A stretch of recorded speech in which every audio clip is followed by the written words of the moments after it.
Bonjour, chers étudiants, professionnels et passionnés de la banque et finance.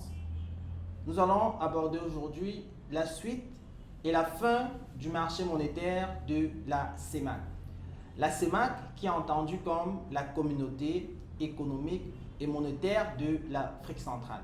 Le marché monétaire est un espace de rencontre entre les offreurs et les demandeurs de capitaux à court terme. Le marché monétaire de la CEMAC est subdivisé en deux compartiments, notamment le niveau 1 et le niveau 2. Le niveau 1 correspond au compartiment interbancaire. C'est le cadre dans lequel les établissements de crédit, uniquement les établissements de crédit, gèrent leur trésorerie. Autrement dit, les établissements en excédent prêtent à ceux en déficit. Le niveau 2 représente le compartiment des interventions de la BEAC, la Banque des États de l'Afrique centrale. Et ce compartiment est subdivisé en deux guichets, notamment le guichet A et le guichet B. Sur le compartiment 2 ou sur le niveau 2, il y a un certain nombre d'acteurs qui interviennent. Nous avons les établissements de crédit qui ont la qualité d'offreurs et de demandeurs. Cela signifie simplement que les établissements de crédit peuvent se refinancer lorsqu'ils ont besoin d'argent ou alors placer leur excédent de liquidité à la Banque centrale. La Banque de développement, la BDA, la Banque de développement des États de l'Afrique centrale, a également la possibilité de placer ses excédents et de se refinancer. Ensemble, on dira que les établissements de crédit et la BDA ont la qualité d'offreurs et de demandeurs de liquidité sur le compartiment 2, sur le niveau 2 du marché monétaire de la CEMAC.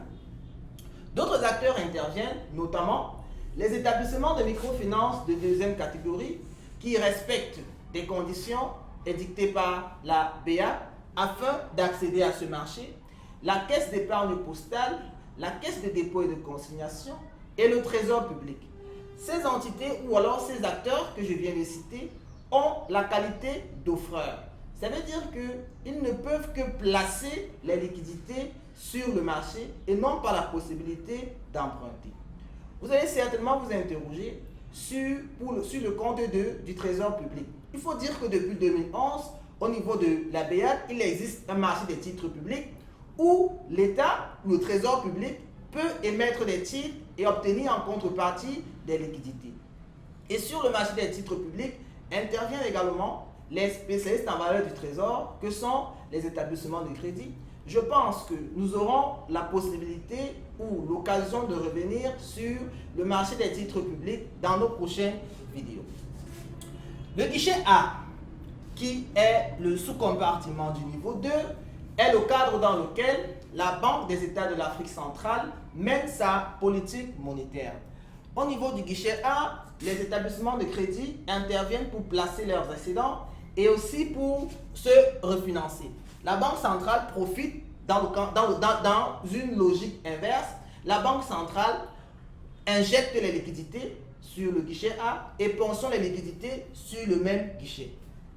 Le guichet B, quant à lui, représente le cadre de financement des crédits irrévocables.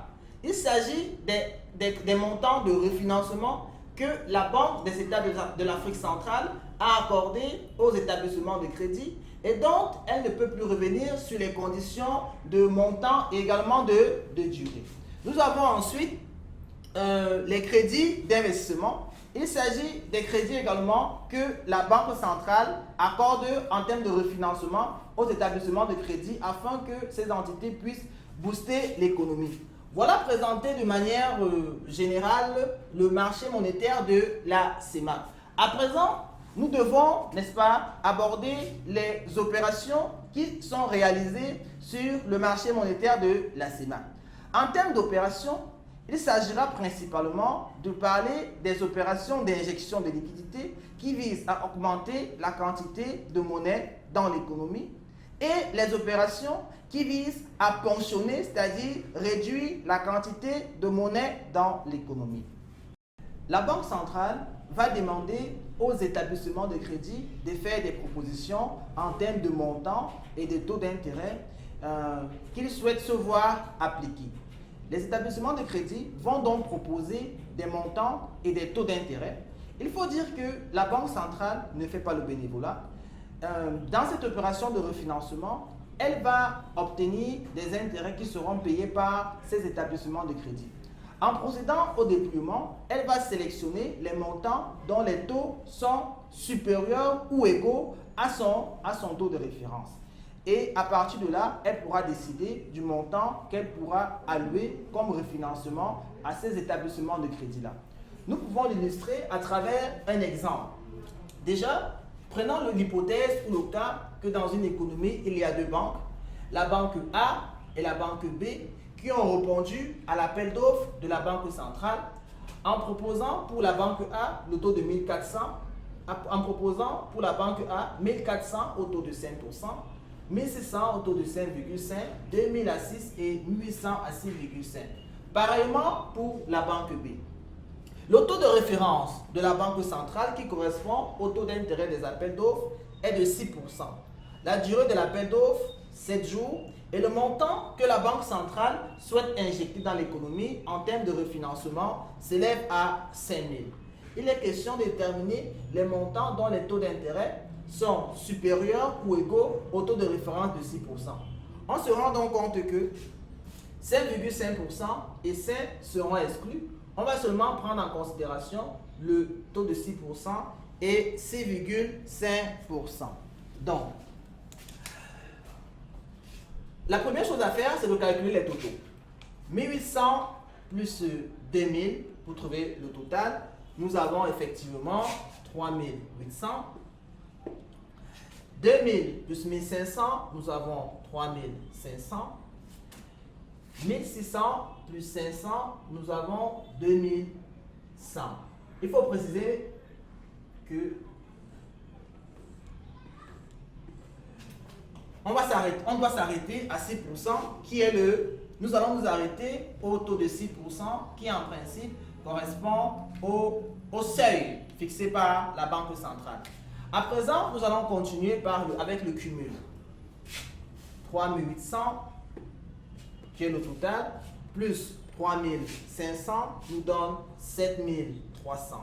Donc, les établissements de crédit, notamment la banque A et la banque B, sollicitent auprès de la Banque centrale un montant de refinancement de 7300, alors que la Banque centrale souhaite injecter dans l'économie un montant de 5000. Si la banque A et la banque B avaient sollicité en termes de montant global de refinancement un montant inférieur à au besoin de refinancement de la Banque centrale, c'est-à-dire 5000, chaque banque devait obtenir le montant exactement sollicité. Si la banque A et la banque B sollicitaient en termes de montant global de refinancement une somme de 3000 francs par exemple, et la Banque centrale refinançait pour 5000, il ne devait toujours pas avoir problème. La difficulté se pose ou se trouve lorsque la Banque centrale souhaite refinancer pour un montant de 5000, alors que les banques secondaires souhaitent obtenir un refinancement de 7300. La Banque centrale ne peut pas aller au-delà de ses objectifs de politique monétaire. Et à ce niveau, pour remédier à la difficulté, il faut calculer un coefficient de proportionnalité. Le coefficient de proportionnalité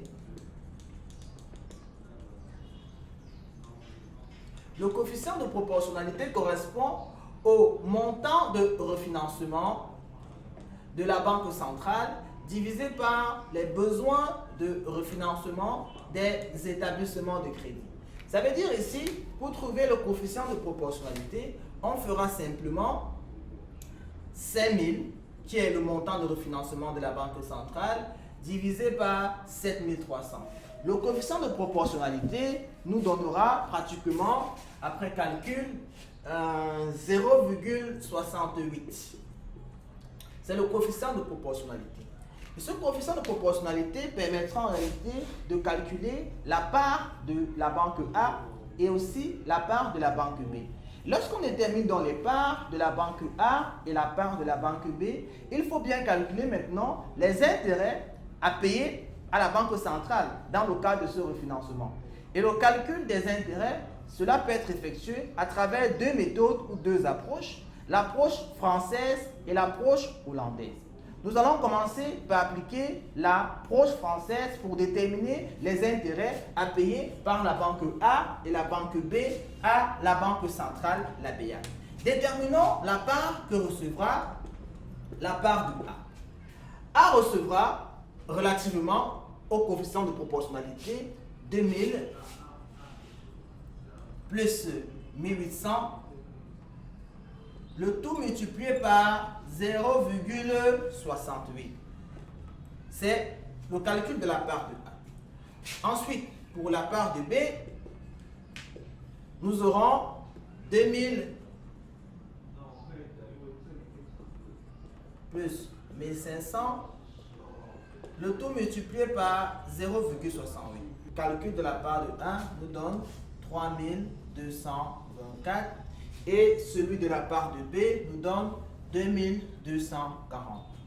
Vous voyez, grâce au coefficient de proportionnalité, on a déterminé la part de la banque A et la part de la banque B. Il est donc question de calculer le montant des intérêts à percevoir par la Banque des États de l'Afrique centrale. Selon l'approche française, les intérêts sont calculés avec le taux de référence de la banque centrale. Ça veut dire que quoi? Pour la banque A,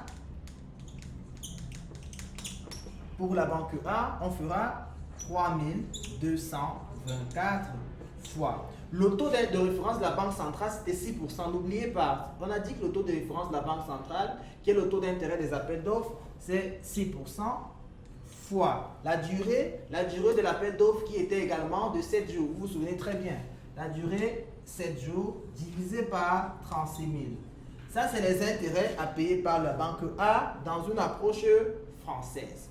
Dans l'approche française, on prend la somme obtenue par la banque multipliée par le taux de référence, le taux d'intérêt des appels d'offres, multiplié par la durée et on obtient le montant sollicité. Pour la banque B, bien évidemment, pour la banque B, nous aurons 2240 fois le taux de référence de la banque centrale qui est 6% fois la durée qui est 7 jours divisé par 36 000. Après calcul fait, on se rend compte que le taux d'intérêt de la banque A à payer par la banque A s'élève à 3,7 et le taux d'intérêt à payer par la banque B s'élève à 2,61. Donc voilà l'intérêt, 3,7 c'est le montant que la banque A va payer à la banque centrale et 2,61 c'est le montant à payer par la banque B. Calculons à présent les intérêts à payer par la banque A et la banque B selon l'approche hollandaise. Et il y a une différence par rapport à l'approche française. Nous allons calculer aussi la part de A et la part de B. D'abord, pour la part de A, il faut comprendre que le coefficient de proportionnalité 0,68 est appliqué sur chaque montant. Pour la banque A, sur le montant de 2000, on appliquera 0,68. Pour le montant 1800, on appliquera également 0,68. Allons ensemble. Banque A. Pour la banque A, on va prendre 2000 fois 0,68 pour trouver la part de la banque A qui va donner 1360. On est toujours pour la banque A. Ensuite, on prend 1800 fois 0,68 qui nous donne 1224. Donc, pour la banque A, on a pris 2000 fois 0,68, on a 1360. On prend 1800 fois 0,68, on a 1224. On est dans le cas de la banque A. Qu'est-ce qu'on fait ensuite? En calculant les intérêts selon l'approche hollandaise, on prend donc 1360 fois le taux correspondant, c'est-à-dire 6%, fois 7 qui est la durée de l'appel d'offres divisé par 36 000. On prend également 1224. 1224 qui correspond simplement à 1800 fois 0,68 qui est le coefficient de proportionnalité. On a donc 1224 fois le taux correspondant qui est 6,5 fois 7 qui est la durée sur 36 000. Le premier calcul nous donne 1,58 et le second calcul nous donne 1,54. Ça veut donc dire que selon l'approche hollandaise, les intérêts à payer par la banque A, on fera simplement la somme 1,58 plus 1,54 et c'est ce montant 3,12 qui correspond à l'intérêt à payer par la banque A. Le même mécanisme sera appliqué pour la banque B pour trouver les intérêts selon l'approche hollandaise. S'agissant de l'appel d'offres négatif, le principe est pratiquement le même. Les établissements de crédit proposent à la Banque centrale les montants qu'ils souhaitent placer et les taux d'intérêt qu'ils proposent également. La Banque centrale propose au dépouillement en sélectionnant les montants dont les taux d'intérêt sont inférieurs ou égaux à son taux de référence et le mécanisme est le même. Nous sommes donc arrivés au terme de ce premier semestre qui abordait le marché monétaire de la CEMAC.